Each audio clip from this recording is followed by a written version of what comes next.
queridos alunos, tudo bem? Eu sou a professora Renata Sonevende. Farei com vocês agora a correção da nossa prova que foi aplicada, no dia 2 de julho, a prova pré-escrevente do TJ. Nós faremos inicialmente a correção de direito penal.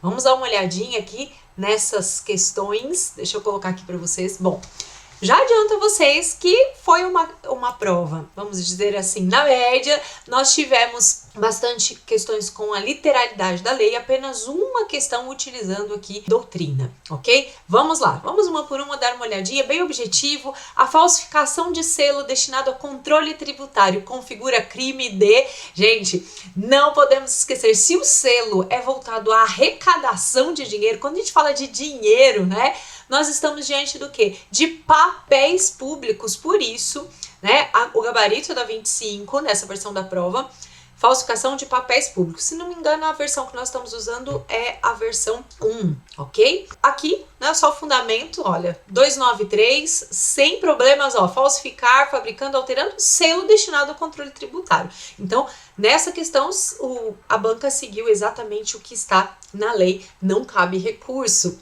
26. É correto dizer que o crime de falsa identidade é um crime subsidiário. O que é um crime subsidiário? Crime subsidiário é aquele que a gente vai aplicá-lo se não tiver nada mais grave. Olha, não foi corrupção. Na verdade, ele usou aí ele se atribuiu falsa identidade, porque o crime 307 é se atribuir-se falsa identidade, mas ele não recebeu nada para fazer aquilo, ele não tinha um fim específico. Não, então é o crime do 307, certo? Então o crime 307 é o seguinte, se não for nada pior, é ele. Isso quer dizer crime subsidiário. Então, correta a questão que diz, sim, pois só é aplicada a sua pena se o fato não constituir elemento de crime mais grave. Por exemplo, no crime do 307, que é o crime de falsa identidade, se ele tivesse recebido dinheiro ou tentado extorquir alguém, utilizando-se de falsa identidade, nós teríamos crimes mais graves. Mas não, se ele simplesmente se atribui uma identidade aí alheia, nós temos então esse crime chamado subsidiário. Ok? Mas a banca, ela deu a dica na próxima questão. Veja que a questão 27 também fala aqui, agora sobre aqui o gabarito, a fundamentação da 26. A 27 também fala do crime agora do uso de falsa identidade. E olha o que ele diz, com relação ao artigo 308, que é primo do 307, desde que o fato não constitui elemento mais grave, é correto afirmar, mais um crime subsidiário. Isso é crime subsidiário. Vamos lá. No artigo 308, a pessoa que utiliza um documento de identidade falso comete o crime, mas a pessoa que cede também comete o mesmo crime. Isso quer dizer o quê? Que as duas serão aí, punidas da mesma forma. Por isso, letra B, aquele que utiliza passaporte alheio como próprio e aquele que cede o passaporte próprio para o uso alheio são igualmente punidos. Vamos dar uma olhadinha nesse artigo? Veja, no 308, usar como próprio passaporte, tá aqui inclusive a figura do passaporte, caderneta de reservista ou qualquer documento de identidade alheia ou CD. Então veja, quem usa e quem cede, nós temos uma pena prevista para ambos. Isso, nós vamos aplicar 308C, se o fato não constituir elemento mais grave. 308, bem como 307, são crimes subsidiários. Próximo, 28. No crime de excesso de exação, o crime é qualificado ser... Gente, nós já percebemos que VUNESP tá amando essa história de crime qualificado e causa de aumento de pena, Então, quem vai fazer prova da VUNESP aí nos próximos dias, atenção redobrada para isso. O crime de excesso de exação, nós temos, na verdade, uma figura qualificada quando o funcionário que exigiu aquele tributo ou contribuição, veja, ele desvia em proveito próprio ou de outrem o que recebeu indevidamente. O crime de excesso de exação, para que ele seja consumado, não é necessário que o agente pegue o dinheiro, Veja, crime de excesso de exação, ele exige tributo ou contribuição social, que sabe ou deveria saber que é indevido.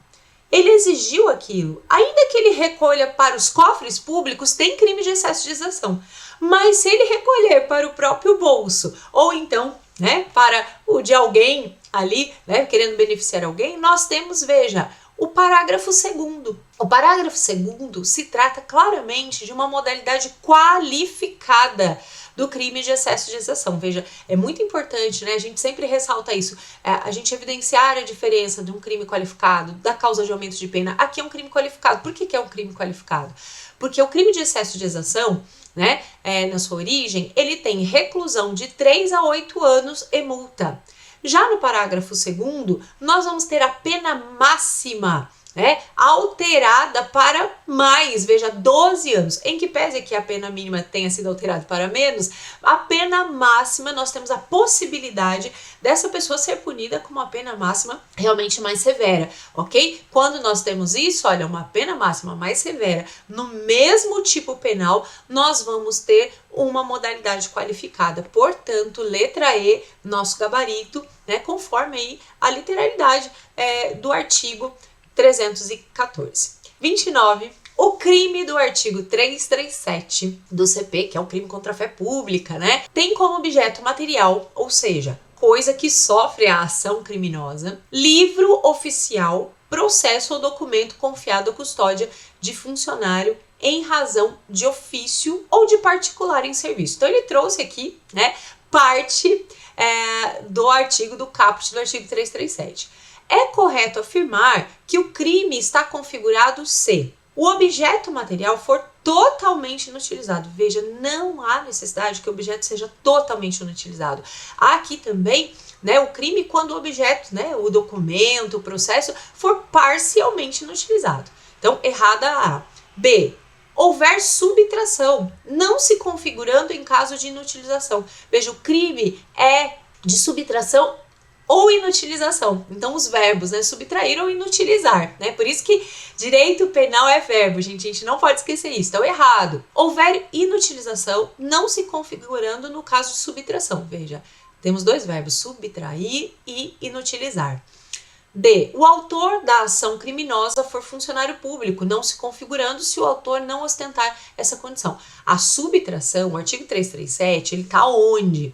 Ele está lá nos crimes contra a administração pública praticados por particulares. Então não há necessidade de que o agente seja funcionário público, porque é um crime praticado por particular. O documento, o processo, sim, ele tem que estar aí, né? Tem que ser mantida a custódia de um funcionário. O objeto material do crime está aí, né, sendo custodiado pelo funcionário, mas quem pratica o crime não precisa ser funcionário público. É um crime contra a administração pública praticado por particulares.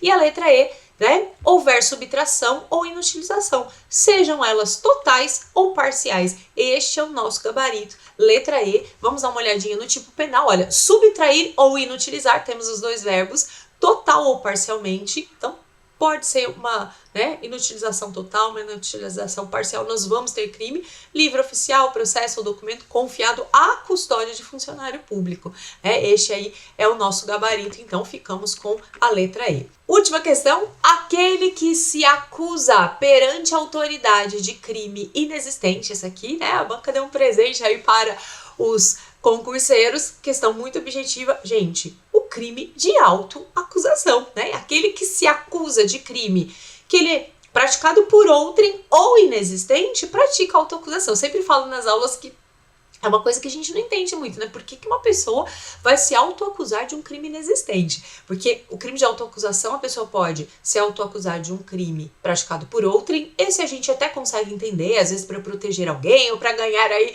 né, um dinheiro para se colocar no lugar do outro. Agora, se autoacusar por crime inexistente é uma coisa que a gente não entende muito, né? Não faz muito sentido, mas está no Código Penal. É o crime de autoacusação falsa, ok? A gente até acha estranho. Nossa, crime de autoacusação falsa tá tão na cara, é isso mesmo? É isso mesmo. Veja, ó, artigo 341, acusar-se perante a autoridade de crime inexistente ou praticado por outrem. Então, olha aqui o crime inexistente. Então, estamos diante do nosso gabarito, letra A. Bom, encerramos por aqui a nossa correção de direito penal. Deixa eu olhar aqui. Bom, encerramos aqui nossa correção de direito penal. Temos ainda correção de processo penal para fazer, direito administrativo. Espero que vocês acompanhem. Espero que você tenha acertado essas questões que nós colocamos aqui. Um grande abraço a você. Até a próxima. Fiquem com Deus.